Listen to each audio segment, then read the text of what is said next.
आइए कुछ क्वेश्चंस के हेल्प से हम अपने इस थ्योरी को समझते हैं कि differential equation of first order first degree को हम वेरिएबल सेपरेबल मेथड से किस तरह से सॉल्व कर सकते हैं।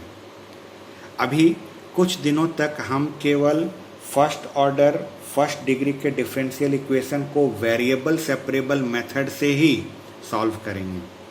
इसके लिए सबसे पहले कुछ हल्के फुल्के क्वेश्चंस को लेते हैं। धीरे धीरे क्वेश्चंस के लेवल जो हैं टफ होते जाएंगे। सबसे पहले कुछ हल्के फुल्के क्वेश्चन।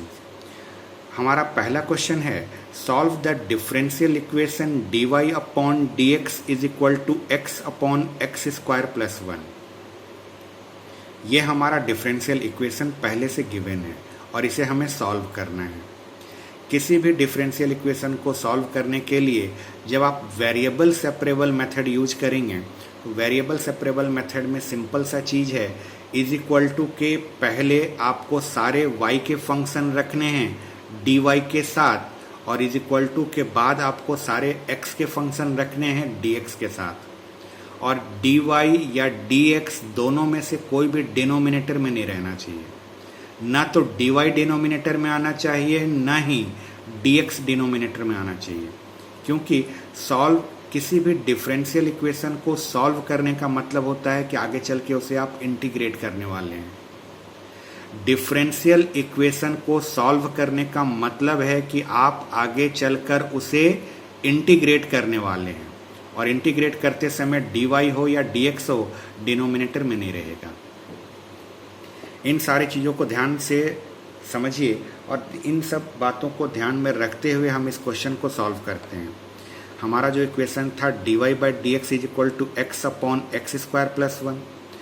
इस पूरे डिफरेंशियल इक्वेशन में y का तो कोई टर्म है ही नहीं। जो भी टर्म है आपका x का है और ये x का टर्म पहले से ही राइट हैंड साइड में है, तो आपको करना कुछ नहीं है। जो यहाँ dx डिवाइड में दिख रहा है इस dx को आपने बस इधर शिफ्ट कर देना है, तो आपको ये दिखेगा dy is equal to x upon x square plus 1 dx।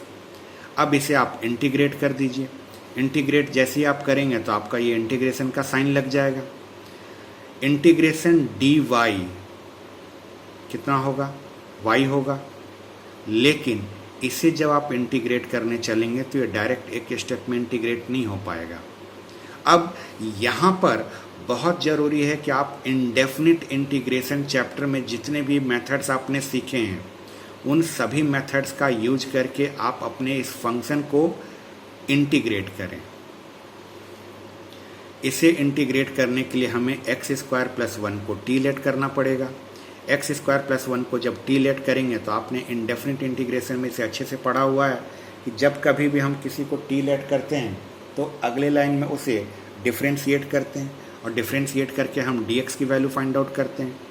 तो हमने एक्स स्क्वायर प्लस 1 को टी लेट किया, इसे जब डिफ्रेंशिएट करेंगे तो एक्स स्क्वायर का डिफ्रेंशिएशन 2x, 1 का डिफ्रेंशिएशन 0 और t का डिफ्रेंशिएशन हमारा dt अपॉन dx। यहाँ से dx को हम इधर शिफ्ट कर रहे हैं और इस 2 को इधर बुला रहे हैं, तो x dx is equal to dt upon 2 आ गया।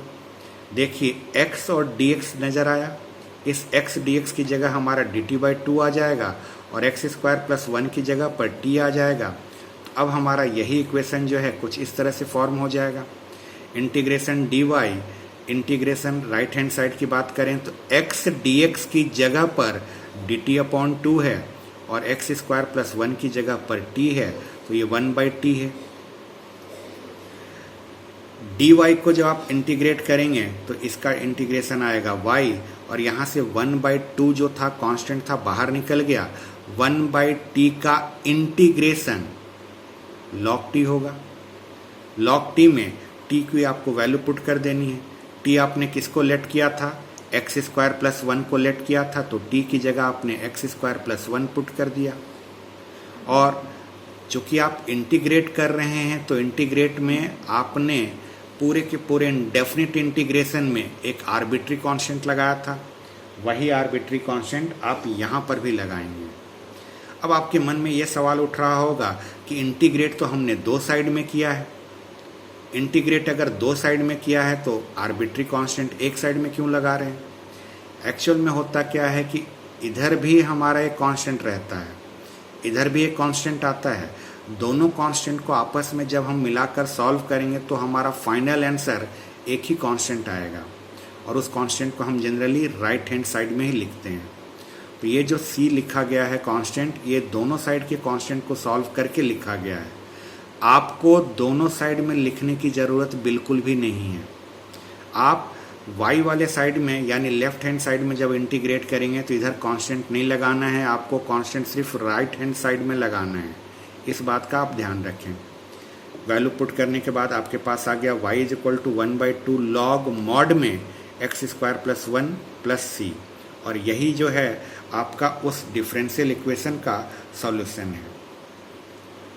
किसी भी डिफरेंशियल इक्वेशन को सॉल्व करने की जब बात की जाए तो सॉल्व करते समय आप बिल्कुल यही प्रोसेस, बिल्कुल यही मेथड यूज करने वाले हैं। हम कुछ दिनों तक जिस मेथड के बारे में बात करेंगे वो है differential equation in variable separable form. Variable separable form में आपको करना वही है, इज इक्वल टू के पहले y वाले सारे टर्म्स को रखना है dy के साथ, और इज इक्वल टू के बाद x वाले सारे टर्म्स को रखना है dx के साथ। dy और dx दोनों के दोनों जो है न्यूमरेटर में होने चाहिए, और फिर उसे आप इंटीग्रेट कर दें। इंटीग्रेट करने से जो आएगा वही आपका उस डिफरेंशियल इक्वेशन का सॉल्यूशन कहलाता है।